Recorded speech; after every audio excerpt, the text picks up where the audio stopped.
Hello, everyone, and welcome to season 2, episode 16 of the Dateable AF podcast. Can you believe we're already at the end of season 2? I can't. I really can't. It's gone fast. So, today we are going to be talking to you about mistletoe and minefields, navigating the holidays with your partner. The holidays have a magical way of turning perfectly functional couples into tense coworkers trying to survive a group project. Yeah. Ho ho ho and bah humbug is all up in there. Yes, absolutely. And so I think there are lots of reasons why couples struggle around the holidays. I know that my therapy practice tends to be really full this time of year. It's a tense time of year. But we want to let you know that we have some tips to help you navigate the holidays. And we also want you to know that holiday stress does not mean that your relationship is broken. So we're going to talk to you today about how to stay connected. Not how to stay perfect, but how to stay connected during all the stress of the holidays. Well, so let's let our listeners know that we are wrapping up our second season, Yes. and so this will be air on Thursday. It'll be the end of our episode 2, and then we'll be taking a holiday, and we'll begin season 3 in the beginning of the new year. Yes, the beginning of 2026, we will be coming to you with some new material and some new ideas. We're going to have some changes in 2026 that we're excited to let you know about next episode. Yeah, we're going straight. I mean, Sarah perhaps. Sarah and I are going straight. Oh, that sounds terrible. There's a little teaser for you right there. Oh, but anyway, maybe that'll keep you tuned in until next time. Meanwhile, though, let's talk about these upcoming holidays. Rachel, why do you think the holidays tend to be so hard on people's relationships? Man, I mean, one is you have more time together.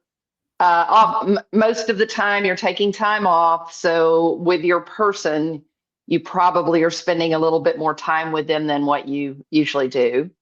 Yep. Yeah, I think, and then the big one is that you're immersed with family in ways that you usually are not, and that's the you're pushed with family and more. You're spending more time with them. And, yes. And your person's family potentially, if it's not just you have their family too, and those visits can last a little longer, and they're very focused. Yes. Yes, I think when you're with your family of origin, like all of us tend to drop back into some old patterns and old roles that we used to be in with those people. And I think that can cause some stress with our partners. I mean, yeah, like you said, just that more time together, the time is really compressed. And yeah, spending time with family. I also think that we tend to have expectations around the holidays, whether those are conscious or subconscious, that we have expectations about traditions, about time, about gift giving, about money, like how we're going to buy gifts or who we're buying gifts for. I think there's more travel a lot of times around the holidays. So I just think there are lots of reasons why this time can be kind of difficult. Yeah, I know that my mother still, when I with her that much in the holidays, she does try to boss me back around, and then I respond to it in the ways I used to when I was a little kid. You become a rebellious teenager. I used to, I'd go out and buy a bunch of Snickers bars and eat them just because I can or something. Right before the big turkey dinner that she cooked for you. Right. Yeah. I laugh because I used to have this. I've never had a bunch of Snickers bars. It's not my thing. But I had this recurring dream when I was young that I wanted a Snickers bar, and I would wake up crying because my mom wouldn't let me have the Snickers bar, which I think now as an adult, when I think about that dream, has a direct correlation to how much she was trying to control me. And so, you think? So, no, actually, she's very good. She minimizes that. But I do think that for sure, the travel and money is also really big. I mean, traveling during, I personally, I try not to travel much during until after Christmas because it is Yes. so stressful and it's crowded and it makes you cranky and everybody's Yep. supposed to be real cheery and happy. Yep. Um, I agree. And it's funny because I've heard more people this year talking about postponing travel till after the holidays. So they're telling their family that lives elsewhere, hey, I'm going to come see you, but I'm just going to wait till January when the crowds have died down and the fares have gone down. And I think that makes so much sense. So yeah, I don't know, maybe not for everyone, but I think it's a good option. I think so too. And also, there's the idea of the money. And if you're traveling, the expenses, especially if you're going to try to take the whole family, that's expensive. And what I love is it's just a great food for thought as you listen to this podcast is, are these things situational? Do they really need to be looked at as, oh my God, my relationship's on the rocks? Or do we normalize these things a little bit and go, it's going to be a shit show right now. It's the holidays. This happens. And we need to just try to do a workaround or minimize. Yes, I think Yeah. that second thing is much healthier and much more helpful because this isn't a statement about the state of your relationship. It's seeing what happens in your relationship when times are really stressful. So when you are together more of the time, when you are spending more time with family, when you are spending more money than you usually would, I think there's also some attachment stuff that comes in because if you are more anxiously attached, you want closeness during the holiday. And if you're more of an avoidant attachment style, you want space and you might not be getting that during the holiday. So, there's this pressure from society that the holidays are supposed to be so happy. And if you're not feeling happy, then you feel pressured, like something's wrong with you. And yeah, I think it's important to remember the holidays aren't creating these problems, but they are kind of revealing what you're made of. And so try not to take things too seriously. It's like this will pass. I think it's great to think about it, maybe think in advance when you know you're entering these situations, sort of thinking in advance about old bad habits. I have seen more siblings going home, say home, grown siblings who go and visit their parents. And then they all start doing the same stuff with one another that they did. So the middle child is, feeling like they don't have a voice, and the younger one's spoiled. And I, I have been in a room where I've heard siblings reenacting this stuff as grown individuals, like, oh, mom always liked you best, so you're probably going to get the last piece of pie. It's like, Yep, oh my absolutely. My God. siblings will say that to me. They'll be like, "Oh, you're the baby." Oh, you are, and you were spoiled rotten. But somehow I've become the most adult one now. So Yeah, that is, and let me just say that is the God's truth. I'm sure none of my siblings are listening to this podcast, so we're safe. I wonder sometimes if you're being punished. I don't know. Exactly. By the universe for being the Yeah, baby all those years. I guess I don't know Maybe. what you're talking about. Maybe. Arrested development. Not mine, though. Not mine. No, no, not yours. No, you were born into that. Oh, Oh, I think your Lord. father was the first one that shared that term with me, arrested development. Arrested Development. Yep. That was when he was showing me his war pictures in the Oh, closet yeah. of Oh, God. Do we have to bring that up? Here's some pictures of me with some dead people. You're like, oh, my God, Dad, for the love of God. It was dead people. He was real proud of it. Oh, my God. All right. Anyway, This is what I came from, y'all. to our point. Well, okay, to our point. So let's talk about some of the biggest minefields that couples face over the holiday season. I think the first one that I see is figuring out that balance between family time, meaning extended family time, versus couple time. And whose family gets priority? Do we switch, go to my family one year and your family the next year? How much is too much? Like, I might love spending time with my family, but for you, it's too much. And so, we have to figure that out with our partners. How are we going to navigate that? And especially if you both, sometimes couples, like one person really enjoys the other's family more than their own, and Yes. that's easier. But when you both have a vested interest at the sort of the same level, then Yep. again, don't wait until you're about to make a decision that day, or even just a week in advance of, okay, here we are, Christmas is here. What are we Talk going to about it, do? right? Yeah. Talk about it in advance, way in advance of it, so that you can actually have good conversation and you're not frustrated or feeling that holiday press on you. Yes. Yeah. And I was going to comment on what you said earlier about sometimes you like one family more than the other, or one family's more fun. And I think there's also the situation where you don't really like either family that much, but you feel obligated to go. Not that I'm speaking from any experience or anything, but just saying, sometimes you don't really want to go to either family's holiday celebrations. Oh my God, that is so true. Again, not Yep. because I've experienced it, but I know people that I've have. heard this happening. Yeah. Yes. Uh-huh. Well, the other thing I see in my practice with a lot of that creates a lot of stress around the holidays is money and gifts. I had a couple in my office recently that was fighting about how much money to spend on the kids, like on each kid for the holiday. And one partner had one idea about that, and the other partner had a completely different idea. And part of that is like what you value.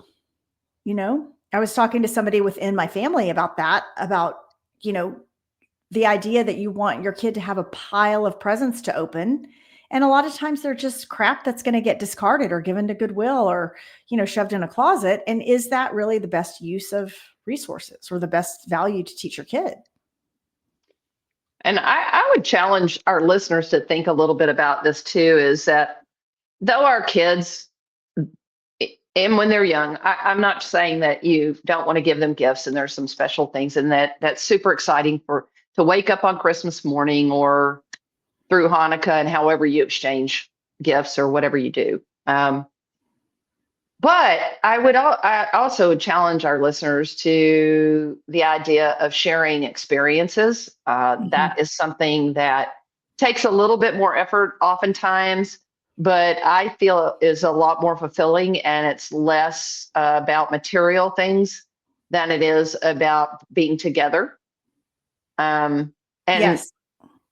I think if you have kids, I believe that kids, no matter how they act, they always actually value time with you more than they value The whatever material things. yeah. Yep. I think that's true. And I agree that little kids who might still believe in Santa or you're upholding that tradition, it's so fun for them to wake up on Christmas morning and have stuff under the tree to open. But as people get older, my family for the past handful of years has agreed that we're not giving each other material gifts, but we are doing experiences with each other, which has been really fun. hmm It is fun. Now we are OLD, and all of our children are very grown as well. Yes. So, and I don't know how many listeners we have out there that actually have smaller children. So We got a anyway, few. I know we got a few. but I remember what that was like back in the day. Sure. And I think people have to really assess their own values. Like, are you teaching your kid to value quality items? Are you teaching them to value the quantity of presents that they're getting? And there's not a right or wrong answer, but I do want you guys to think before you just go out and spend a bunch of money. What is the value you want to communicate to your kid via this tradition of gift giving? Well, there's something I thought about once we talked about this topic that's specific to our queer, lesbian folk, or our gay folks out there, is this idea of whether or not, if you're dating somebody, are you in a place where you're actually going to go and do some of these things together? Are Yeah. you actually not there yet? And then I can see where if one person's thinking, I'm ready to meet your family, they're not ready for you to meet the family. And then also, if one's out and one's not, that was my living hell. And so Yeah. I think those things can also be very confusing and hard when you're not in agreement or in the same place. Yes, definitely. Like, why is your roommate coming to Christmas with your family if you're not out? So yes, that can be really tricky. And I think it's also important to assess the meaning that you attach to that. If you're not bringing me home for Christmas, do I attach some meaning? You must not care about me. Or does my family assume that, if I bring my partner home that we're getting married, or just thinking about what all we attach to that, because different people have different ideas around that. Yeah, they do. And that's where I don't think one way is right and one way is wrong. I think you just have to be sure that if you're serious about somebody, that you can come to some agreement of either respecting the differences and maybe you're not ever going to share those things, or it's going to be a long time, or that it's not okay with you that you don't. Yeah. And sort of like the being out. I Yes. don't ever believe in outing somebody, and I don't believe that somebody has to be out, but to partner with me, you need to be out. Yes. For sure. Yep. And some of the things that you were bringing up, like when you bring someone home and like those things that we do around the holidays, a lot of times those are based in tradition. So what my family does, and do we bring other people in who aren't, technically a part of our family? Those traditions and expectations can sometimes create sort of a minefield for couples. What if my family opens presents on Christmas Eve and my partner's family always open presents on Christmas morning? How do we decide what we're going to do as a couple? And I think there's also this pressure to recreate our childhood magic. Like if you had a really magical Christmas, you might feel pressured to create that within your own household. And, that can become kind of a minefield. Oh, yes. The other thing is that I just thought about is, what if I do believe that a lot, and I'm speaking again to our gay brothers and sisters out there. Oftentimes I hear them as grown adults my age referring to going home as their parents' home, that Mhm. they're calling their home.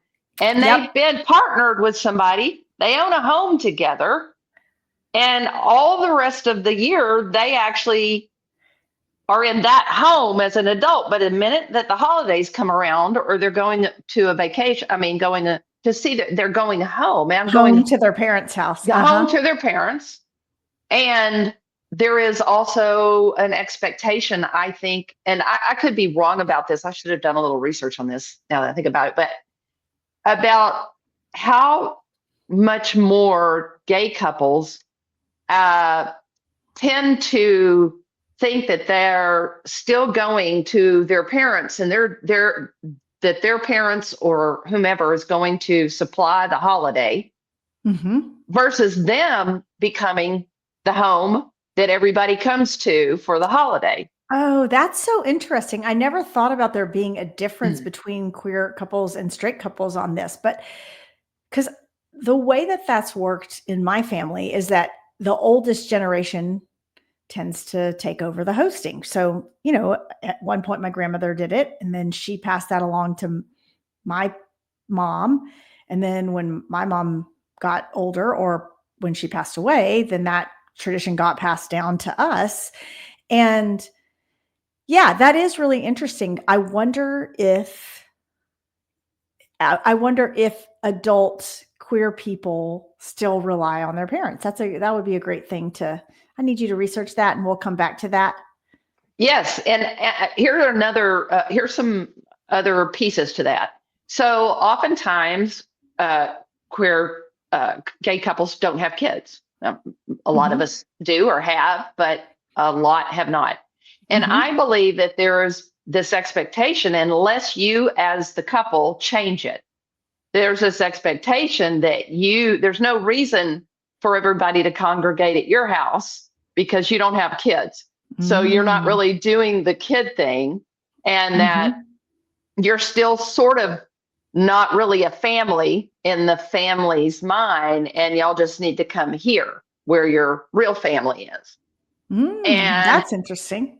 Yeah, I mean, honestly, I experienced that with my mother, and I had to specifically focus on changing that dynamic and saying, look, I'm happy to come and visit you before Christmas, or you can come and visit me before Christmas, or us if I had a family at the time.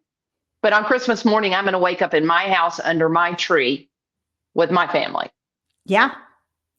And how did your mom respond to that? The first time I did it, it was really bad. She didn't like that one bit, did she? She didn't. But then I met this really saucy woman with children who was like, what? We are not going to do it that way. It's just, we'll just call her Monique or Veronica. Veronica. Who actually did reframe that for me and went, no, well, we can go see everybody, but we also have a family and a home where Christmas is going to happen, and anyone's welcome. They can come there, but we're not expected to be pawned out everywhere. Yeah. And I don't know if others have really thought about that, because I have a lot of friends who, as grown adults, never stopped always splitting up and going to their families' houses. Or they'd go together and they'd go there, this one, then they'd go together and go to this one, but nobody ever came to their place. That's interesting. And when you first started talking about it, I was kind of assuming that it was the queer couple that was sort of abdicating that responsibility and saying, yeah, not on us. We'll just go to our mom's house.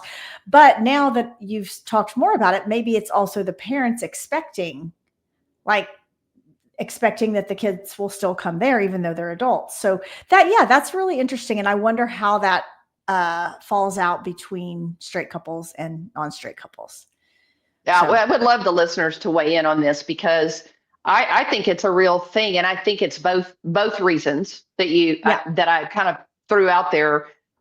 I think it's both of those things, and sort of I wanted to sort of challenge our listeners to think about, hey, are you still doing that with your person, your significant other, your family? That's your family all the time, like your central partner. Yes. But then splintering off and doing this other thing as if that's not as important as everybody else's. Yeah, that's a great question. So we would love for y'all to weigh in on that and let us know how you handle it. Yeah. Well, let's talk about how at holiday time, couples sometimes accidentally turn that stress into conflict with each other. I think sometimes when we are stressed, we lash out at the people closest to us. And sometimes we express our stress as criticism or control, as we talked about in our last episode. If we get disappointed about something, we tend to get resentful, and we sometimes might give the silent treatment. So some examples of how I see that playing out are somebody saying, oh, you don't care about me and my family, or, why are you so stressed out? Just relax. Or shutting down and being like, fine, do whatever you want. And so just keeping in mind that most holiday fights are about someone's needs not getting met. They're not about bad intentions. And if you can keep that in mind, then you can prevent that stress from turning into a big conflict. Especially if you think about the fact that those are not things you typically fight about, and then all of a sudden you are. Now, I will bring up one that I found particularly stressful during my holiday season in my previous relationship, was that one is there were a lot of decorations that came out. And they went everywhere, including the and I'm sorry, Stella, I love you very much, I do, but Huggy Claus is scary, kind of like having a clown. What And is then a Huggy Claus? Santa Claus, and Huggy Claus has been in that family forever. And Huggy Claus is looking kind of rough around the edges. And when you put Ooh. Huggy Claus, first off, Huggy Claus has kind of a camel toe. And if everybody knows what we're talking about, Is Huggy Claus a doll or what is it? What is Huggy it's Claus? a stuffed Santa. That's Okay. that stuffed Santa, and they want to just prop him up on the couch, stares at you like a bad clown with camel That's toe. nope. Clearly, you've never seen It by Stephen King because that Huggy Claus is going to come kill you in the nighttime.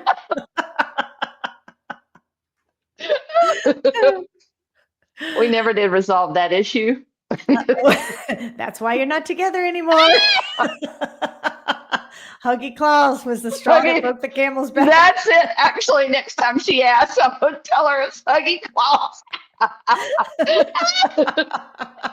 I love it. Finally, I have a go-to. It was Yep. Huggy Claus all along. Okay. Yep. I have to say that, for a minimalist girl, Christmas can be a little stressful. And when my kids were small, I pulled it all out. I had like the nativity set and all the things. Now they're lucky if they get a tree. Every That's all I ornament got. too. It's like, oh, I'm like, do we have to have that? Oh no, that one's special. They're all special. All Now, special. that is true. Yep. Yep. So that, cluttering up your house can cause some stress, my friends. Huggy Claus. Oh, Lord. Looks like all that. right. I'm glad we're X-rated on the explicit. Exactly. All right. Well, let's talk about how couples, what can couples do to holiday proof their relationship? I think you brought up one of the first and most important things, and that is that before you jump into planning, you got to have some kind of conversation about, what matters to each person, and do you have non-negotiables? And if so, what are they? And on the flip side of that, where can you be flexible? Yeah, I think that's absolutely. Don't see everything as a have to win. Think about whether or not it's worth it. You can't want everything. I mean, not everything can be the most important thing. Right. Yeah. So you got to pick your battles on this one. Is Huggy Claus the most important thing, or or do you want to go see my mother? You can't have both. I don't know, Huggy Claus. I'm so glad I don't have to see Huggy Claus. I feel like we're going to have to post a picture of this in our show notes because I need to see it myself. Oh. So I think another tool, though, that folks can use is when things start to get hard, don't wait until you're in the throes of it. Like tell your partner early. Like, man, my family's feeling really draining right now. Or, hey, when the holidays come around, I tend to get stressed out about money. So start talking early before you get overwhelmed by it. And this will help you not let it get the best of you.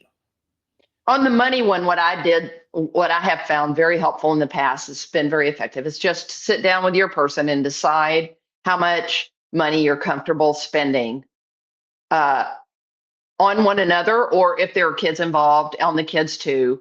If there's travel involved, just decide what your budget is that you both agree to, if you're sharing all of those things.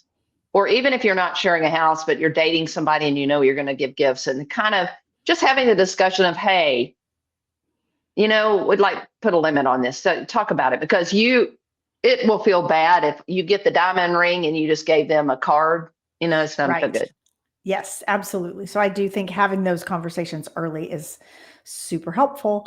And on that same note, a third tool that I think couples can use is setting the expectation for those kinds of things. And I want to be clear that these are not ultimatums that you're setting, but like, hey, how long do you think we'll be at your family's house today? Or what's our plan for leaving? Or if you're staying for an extended period of time, like, what are the built-in breaks? Can I go for a run, or can I go to the gym, or can I go see a movie in the midst of our, 5 days at your parents' house? So figuring that stuff out up front, so you have an expectation about, what's going to happen, I think can be really helpful. Yeah. And the fourth tool that I would say can prevent a blow up is making sure that you're protecting your relationship. So that means that you've got people vying for your time, you've got a lot of activities going on, but make sure that your little bubble stays intact. And that might mean something as simple as just have a short daily check-in with each other, or see if you can get a break to go for a walk together or go have a coffee, something that gets the two of you away from the hustle and bustle and just checking in with each other. And most importantly, and I say this so often to my clients, remember that you are on the same team.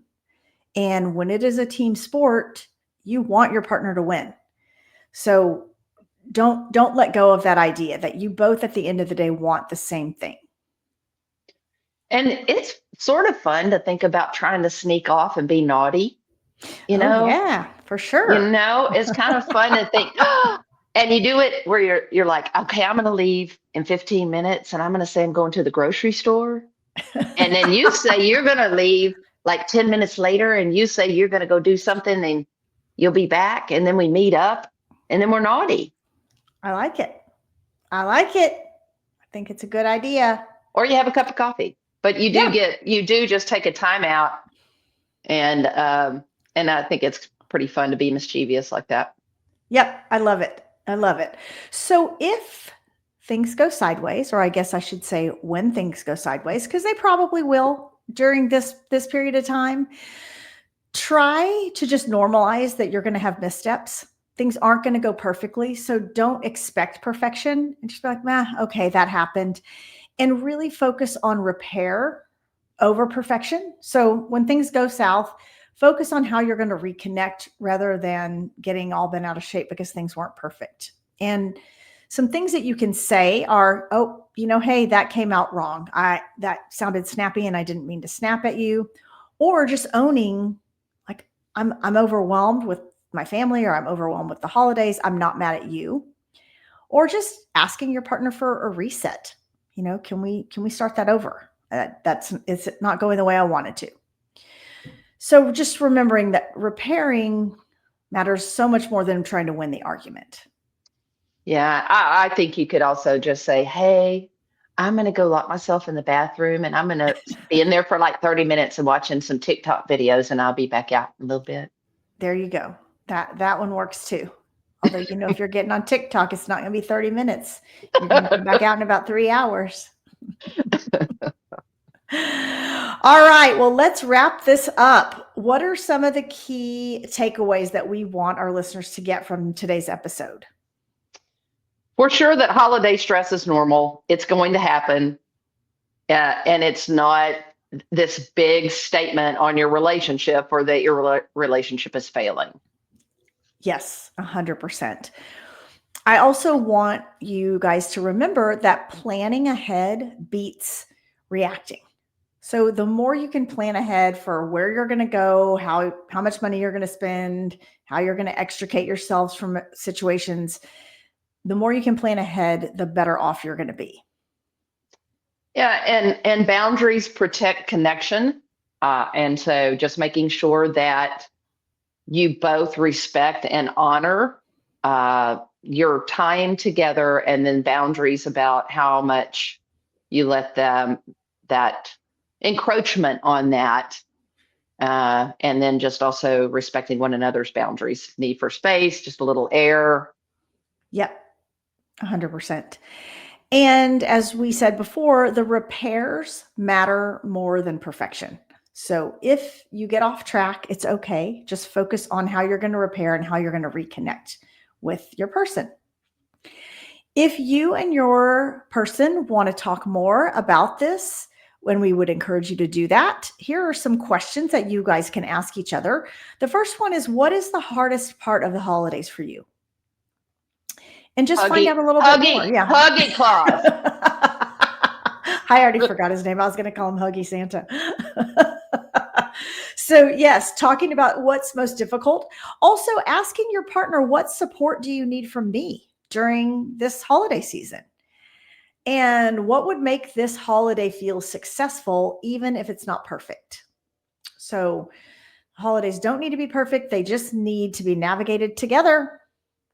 And they aren't perfect. And folks, I don't know why we've over time, it's like the sugar plum fairy has landed on us. And we just, but they never are perfect. And we build this vision of things that just really aren't true, Yep. frankly. So just giving grace, just give grace and then try to be realistic about what to expect from the people around you. Yes, I think that is a great idea.